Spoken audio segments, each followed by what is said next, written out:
I'm so excited to welcome Angela today. She is the author of 3 picture books, and I was fortunate enough to be in a promotion group with Angela for her debut picture book, which was Ruby's Reunion Day Dinner. Actually, 4 picture books, I'm sorry. And the next one that came out last year is Show the World. And To Boldly Go is what we're going to be reading this evening. Angela, do you want to join us? Oh, and Angela also self-published a picture book before she was traditionally published, which won the Ben Franklin Award and others. It's called If You Look Up to the Sky. So that's why I say 4 picture books. But Ruby's Reunion Day Dinner was your debut traditionally published picture book. And that was the one where we were in the promotion group together. Anyway, I'm just so happy you're here. And I cannot wait for you to read your book. You ready? I'm ready. Thank you so much. That was such a great intro. First of all, for anyone who doesn't know who I am, I'm Angela Dalton. As Julie mentioned, I'm the author of 4 picture books. I started 12 by 12 in 2018. And the first picture book, my debut that Julie mentioned, Ruby's Reunion Day Dinner, was actually one of my first manuscripts that I posted in the 12 by 12 forum for feedback, for critique. And so it's really great to be here, to be talking to you all and sharing To Boldly Go with you.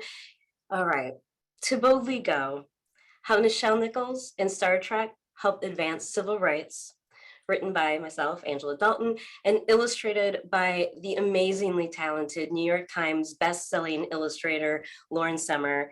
For those of you who don't know, Lauren Sommer was the illustrator of the ABCs of Black History, written by Rio Cortez. If you haven't read it, please do yourself a favor, get a copy from your library, buy a copy, but it's such a gorgeous book. And I was so excited when she agreed to illustrate this book, because as you can see, the illustrations and the art are just beautiful.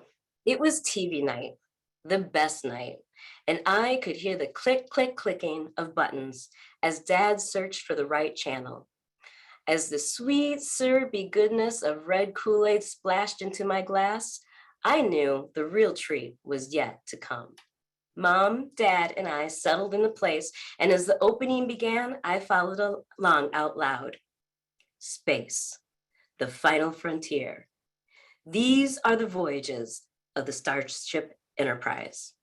Its 5-year mission: to explore strange new worlds, to seek out new life and new civilizations, to boldly go where no man has gone before. The show was Star Trek, and we instantly fell under the spell of watching Captain James T. Kirk and his crew make peace and live in harmony with different life forms across the galaxy. But he wasn't the reason why we watched. We watched to see Lieutenant Uhura perform her duties as the starship's communication officer. Hailing frequencies open, sir.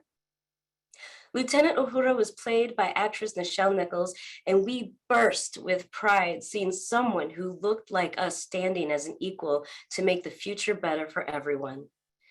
This was not important just for my family, but for all Black people, because our reality told a different story.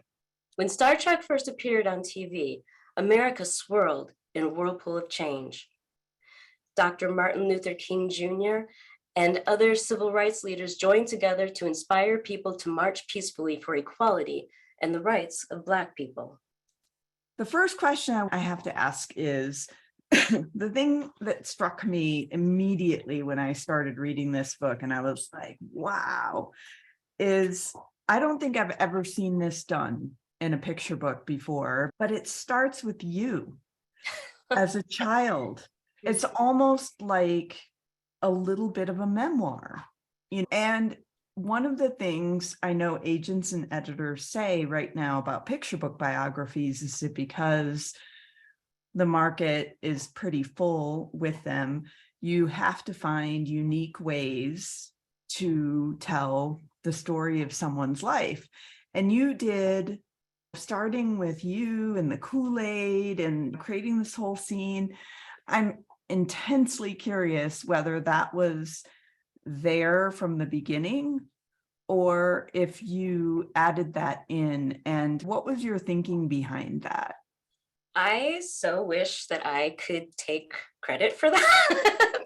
But it was actually my wonderful editor, Tamar Mays at HarperCollins. The original manuscript did not start that way. To be honest, I can't remember how it started.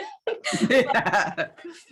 Because so many rounds and rounds of revisions. But that was actually the way that I started my author's note. My original author's note was saying how this is Right. why it's important to me, because this was something that I did every Saturday evening with my parents. It was a tradition, it was ritual. And she said that struck me so much, because it's not that I'm just seeing a glimpse of young Angela, but I'm seeing your own trajectory of where you were as a girl, your love for Nichelle Nichols, and how this whole book and idea came to you. And then not only how she, you know, impacted you and your writing to write this book, but like how she's impacted all of these people.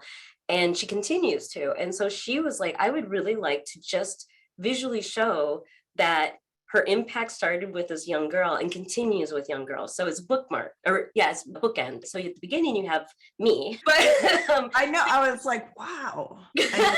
like, oh, So for a minute there, I thought, wait, is this first person from Nichelle's point of view? And then I realized that this was you, and I'm, wow, oh my gosh, that's so cool. And what's brilliant about that in connecting you is that you're also a stand-in here for all of the other children, Black children, yes, but also girls and boys, seeing that Black women could be powerful and influential, all of that. So you're like the stand-in for the family, and things that our kids don't understand today is like how important TV night was. it You know, was so important. such a big deal. Like we had, for us, it was, oh gosh, Was it TJ love? and Oh, the Love Boat love and boat, Fantasy Island. Island. It was a big deal. And so I love that you incorporated that. That is a brilliant. What I loved about it also, and it wasn't until hindsight, until we were looking at the sketches from Lauren Sommer, but what I also really appreciate about pulling that piece out and putting it into the book was that the book from beginning to end, it could have just been focused on the trauma of the civil rights movement and the racism that she endured, but having it set up that way, there's slices of Black joy, because it's not even my family, the Black joy of my family, it's also the Black joy of Nichelle's family too. Yeah. It's kind of in the middle of there. And so I really appreciated that there was a balance of that, because it didn't really hold out any stops about what racism was happening and what that looked like. And so it just was nice to have that balance of showing Black families and their joy and their appreciation of music and art and dancing and the culture, the Black culture that surrounds music and performing and movies and things like that. So that was another thing where it was like, just wow, it all come together was fantastic.